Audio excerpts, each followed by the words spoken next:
did not believe in President William Ruto in the last election. And it looks like now you have decided that you are wrong and you want to support him. Please come and support him. But when you come, don't come to lecture those of us who supported him. Because nimeona viongozi huko walikuwa wameketi juzi. They never believed in President William Ruto. They did everything to stop him from being president.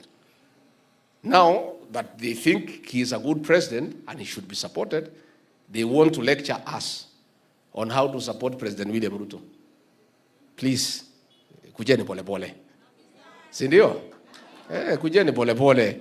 Ati wanatuambia tutoke kwa serikali. Si serikali ni yetu. Sisi ndio tuliunda hii serikali.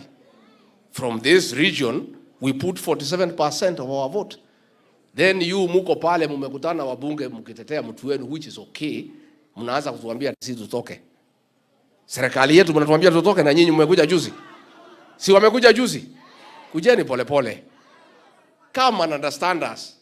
And you know those leaders wanajaribu kuniambia fanya kazi namna hii, usiongee hii. They cannot advise me because they don't know. If they take time to listen, when President William Ruto was presenting me to the people of Kenya and his running mate, he made a speech.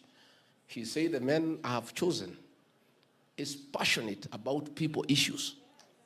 That's what he said. He knew me. Alisema the man I have chosen is truthful. Alisema namna hiyo. So nyinyi because hamkuwa na sisi, you don't know. Now that you have come, take time to understand me and understand how we related with my boss when he was speaking me. He interrogated all those things. And I have not changed and I cannot change. I am passionate about people issues. And the president said it. Look for that speech and listen to it. So you cannot come just the other day and purport to tell me how to do my job. Kazi yangu ni kusaidia rais. Na njia moja ya kumsaidia ni kuweka masikio kwa